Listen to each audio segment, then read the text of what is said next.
Sa sobrang tuwa, di na namin namalayan na meron na palang ibang taong pumasok sa likod. So may amusement park kaming pinuntahan sa Japan na nasa countryside. Grabe, tignan nyo naman ang view. Parang di na to Japan, di ba? Pero ang katunayan yan, over 70% ng Japan ay ganito. Puro bundok at gubat. Di ko na nakuhanan yung papunta namin dahil sobrang gipit na sa oras. Kaya ito, diretso na agad kami sa hotel. Habang nag-check-in si Mami at Bunso, ay nagtingin-tingin muna kami ng mga souvenirs ni ate. Ayun, hanggang dito lang kami sa mga laruan. Bumili na rin kami ng mga free pass para unride na. Habang nasa banyo yung magina ko, pinagmamasdan ko si Bunso. Wala siyang idea kung ano tong pinuntahan namin. Abangan nyo na lang yung mga reactions niya pag andun na kami. Paglabas namin ng hotel, kitang-kita agad yung amusement park. Mga 2 minutes walk lang yung distance. At ito nga, papasok na kami. Pansin nyo rin ba, parang may mali? Grabe, parang ghost town. Walang katao-tao. Nag-picture-picture muna kami dito sa may entrance. Di ko masyadong gets kung ano yung kwento neto, basta yung bida ay hari. Anyway, ito, binuksan na namin yung mapa. Gusto agad mag-carousel ni ate, kaya dun yung una namin pinuntahan. Grabe talaga. Bakit ganito? Bakit kami lang? Ang pagkakaalam ko ay 25 years na tong open. Pero di ko alam kung paano nila nasusustain yung business nila. At ito, nakapasok na pala kami sa main area at wala pa rin katao-tao. Medyo creepy rin yung vibes kasi sobrang old school ng dating. Parang walang kabuhay-buhay. Siguro dahil na rin walang tao. Baka naman kaya may nangyari dito na di namin alam. At ito na nga, papasok na kami ng carousel. Dahil 5 years old na si ate, pwede na siyang mag-solo. Habang si Bunso naman ay nakalali kay mami. Nag-start na yung carousel at tuwang-tuwa si Bunso. Sa sobrang tuwa, di na namin namalayan na meron na palang ibang taong pumasok sa likod. Pero dumiretso na kami sa next ride. Sayang naman kasi yung ride namin kung di namin susulitin. Ayun, si Bunso turo ng turo. Ano kayang nakita, no? At ito na nga, sinakyan namin tong mga lumilipad na elepante. Grabe, 3 beses na sunod namin tong sinakyan bago kami nakalis. Si operator medyo nakasimangot na dahil balik kami ng balik. Para saan pa ang free pass, di ba? Tsaka wala kasing pila, diretso sakay lang. Pagkatapos na nasipatan ni ate tong mga koi fish, gusto daw niyang pakainin. Meron sa tabi na bilihan ng pagkain nila. Mura lang naman kaya binili na namin. Ayun, nagkumpulan agad yung mga isda. Alam nila agad na may magpapakain. Grabe, tignan yung tataba nila. After nun, nag-isang round pa si Bunso ng Flying Elepante habang sila ate ay nagpunta sa ibang ride. Sumakay pala sila sa maliit na roller coaster sa tabi. Mukhang bago ata yung ride na sinakyan nila. Ang linis. Yung ibang rides kasi kinakalawang na at nabubura na halos yung bintura. Ito, magtatanghali na sa mga oras na to kaya naghanap na kami ng mga kakainan. So far, may mga ibang tao na rin kaming nakikita. Di yan mga multo ah. Dito nga pala yung napili namin kainan. Ay teka nga, di ba hari to kanina? Ba't biglang naging chef? Anyway, ito yung menu nila. Siyempre, alam ko na agad yung order ko. Katsukare, matik yan. Habang nag-order si mami, naghahanap na kami ng table. Dumating agad yung mga in-order namin, napakabilis. Wala man 3 minutes na serve na lahat. Ayan yung dalawa, nauhaw sila kakaulit sa mga rides. Si Bunso kinamay na yung udon, no? Dahil sobrang gutom na. After namin kumain, nasipatan ko tong coaster na to. Tignan nyo naman, boy. Mas marami pa yung kalawang kaysa pintura. Napakalupit nung thrill nito. Habang nakasakay ka, parang anytime pwede kang sumemplang. Dumiretso na kami sa mga ibang rides. Pero dun na lang kami sa mga di lumilipad. Mahirap na eh. May mga nadaanan din kaming mga dinosaurs na di ko rin maintindihan kung ano bang connect nito. Pero natuwa naman yung mga bata kaya okay lang. At mula dito, sinubukan namin sakyan lahat ng mga rides. Pero grabe, halos di kami umaabante dahil panay ulit sila. Pero dahil sobrang okay yung pagka-paranoid, puro mga tren at kotse na lang yung mga sinakyan namin sa huli. Pass na kami sa mga lumilipad, baka anong pang mangyari. At ano naman masasabi nyo dito? Lap trip to, parang Stairway to Heaven. Tingnan nyo naman, parang paglipad mo diretso ka na sa langit. Actually, nakasara siya ngayon pero baka permanent na tong sarado eh. Itong teacup, grabe, literal na masusuka ako dito. Daig pa yung hangover ko sa bar. Pero tingnan nyo yung dalawa, mga sadista lang. Sinabi ng stop muna dahil hilo na ako. Mas lalo pa nilang binilisan yung ikot. わあやばいつける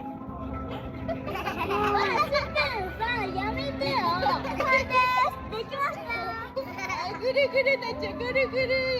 Anyway, after nun, nag-chill muna kami sa Ferris wheel. Mukhang di naman makalawang kaya okay lang. Ito yung view niya sa taas. Mukhang maliit lang siya pero pag nilakad mo medyo malawak rin. Meron din pala siyang pool pero tuwing summer lang siya open. O ito mag-alas 2 na sa mga oras na to at biglang uminit na. Kaya ito nagkakigori muna kami. 600 yen, yellow, syrup at konting condensed milk lang. Panalong panalo talaga yung nagtitinda. Pero in fairness, masarap naman kaya kahit naegol sa presyo, marami pa rin bumibili nito lalo na pag summer. 美味しい。なんか練乳の味する。